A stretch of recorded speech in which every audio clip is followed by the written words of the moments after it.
สบายดีมุกูเนาะวันนี้เขาอยู่ที่ตลาดโอซี่เดี๋ยวเขาสิพายางเลาะตลาดโอซี่เนาะว่าสิเป็นแนวใด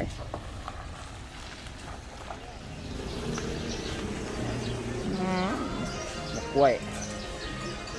เลาะตลาดโอซี่เด้อมื้อนี้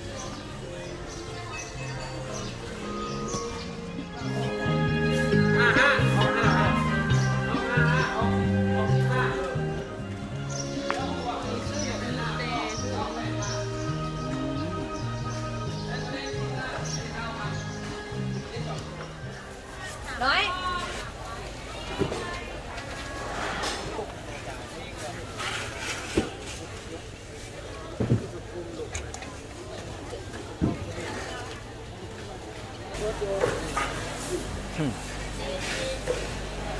อันนี้ขายใจเด่น ย่อยยักษ์สาวพันแล้ว อ้อยได้20,000 อันนี้เป็นชิ้นไก่แล้ว วันนี้เราซื้อยอข่าวไปเดี๋ยวจะไปเห็นเมนูให้ดูนี่ภาพบรรยากาศตลาดโอซี่เนาะ เอาสาวพัน เอา20,000 สาวห้าเอาไปสั่ง ขึ้น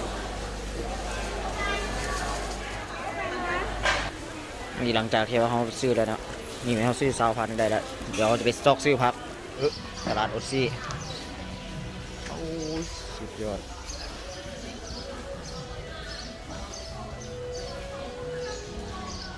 นี่เป็นเครื่องขายอยู่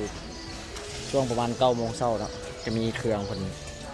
เลือกจะพวกพักหนึ่งต่างๆมันเต็มอยู่เนี่ยตลาดโอซี่เนี่ยใครต้องการมันเข้ามาเบิ้งได้เนาะ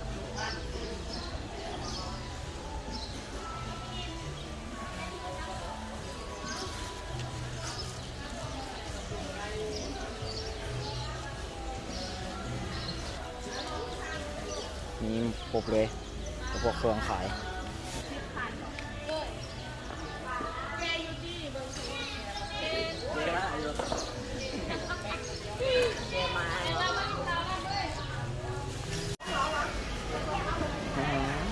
วัดยอด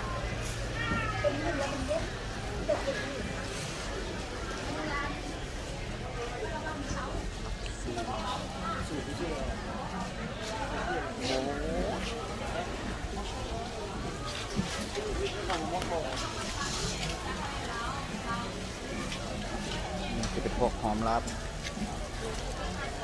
ติดกระตาเป็นปู